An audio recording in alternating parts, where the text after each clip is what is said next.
آزادی کی تحریک میں میرے خاندان کا لہو بہا ہے۔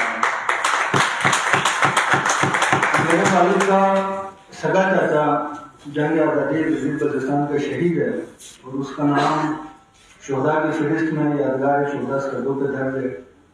اس کے علاوہ بہت سارے لوگ غازی ہیں میرے خاندان میں، سورگو کڑی کا معرکہ ہو گیا، دیگر جو معرکات ہیں۔ واقعہ یہاں پر آپ کے زمینوں کا تحفظ، آپ کے معدنیات کا تحفظ، آپ کو کل کیا ملے گا کیا نہیں ملے گا، معذرت کے ساتھ میری نظر میں یہ بہت چھوٹی بات ہے۔ بنیادی چیز جس پہ میری قوم نے 77 سالوں میں کمپرومائز کیا ہے وہ آپ کی پہچان اور آپ کا بنیادی شناخت ہے۔ اب اس دن سے آج کے دن تک آپ دیکھ لیں اس پار کے ہمارے کشمیری بھائی، ہم خیر یہ تحسین پیش کرتے ہیں جموں اور وہ جو محفوظہ کشمیر کے جو ہمارے حریت پسند بھائیوں کو، وہاں کے عوام کو، کہ 1 لاکھ سے زائد انہوں نے پاکستان کے لیے اپنی جانوں کا، اپنی عصمتوں کی قربانیاں دی ہیں، اور انہیں کی قربانیوں کے طفیل ہم نے 77 سال اپنی بنیادی شناخت کو سیکریفائز کیا۔ کیا ارشد صدر کی خواہش نہیں ہوگی؟ میں پولیٹیکل ورکر ہوں، اس طرح بہت سارے پولیٹیکل ورکر ہیں، کیا ہماری خواہش نہیں ہوگی کہ یار ہم پولیٹکس جو ہے اس لیول پہ کریں جہاں پاکستان کے دوسرے پروونسز کے لوگ کرتے ہیں؟ مختلف آپشنز آ رہے ہیں، مختلف نظریات ہیں لوگوں کے۔ میں سمجھتا ہوں کہ خواہ UNCRP کی ریزرویشنز ہوں، ہمارے پاس 2 آپشن ہیں، ہندوستان یا پاکستان۔ تو میرا نہیں خیال ہے کہ گلگت بلتستان میں کوئی 0.1% بھی جو لوگ ہندوستان کو سپورٹ کرتے ہو۔ تو ہم نے جانا ہے، پاکستان کی طرف جانا ہے، گریجولی جانا ہے، اور ایک میں سمجھتا ہوں کہ یہ جو کچھ مل رہا ہے ہمیں، میں اسے بھی منزل قرار بھی دیتا ہوں، لیکن یہ منزل کی طرف ایک قدم ہے۔ اور اقوام متحدہ کے حوالے سے لوگ بات کرتے ہیں کہ اقوام متحدہ کے قرارداد میں یہ لکھا ہے، اقوام متحدہ کے قرارداد میں وہ لکھا ہے، اس پر عمل ہونا چاہیے۔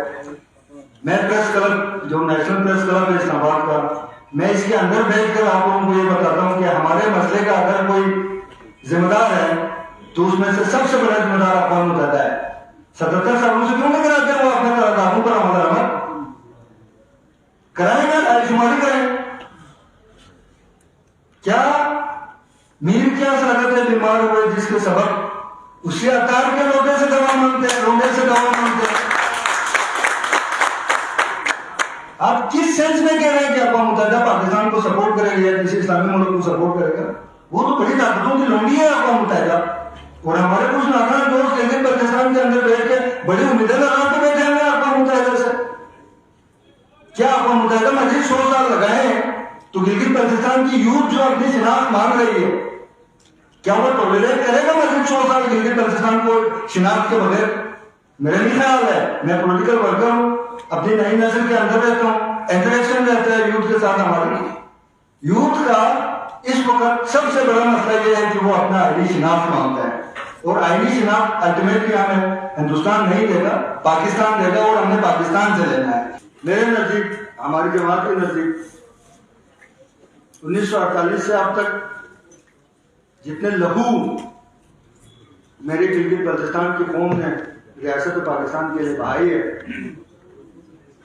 ان لہو کا مان رکھتے ہوئے، ان کے سیکریفائس کو ایکنالج کرتے ہوئے، پاکستان کے ساتھ الحاق کے علاوہ گلگت بلتستان کے عوام کے پاس کوئی 2nd، 3rd، 4th آپشن نہیں ہونا چاہیے، اور نہیں ہے۔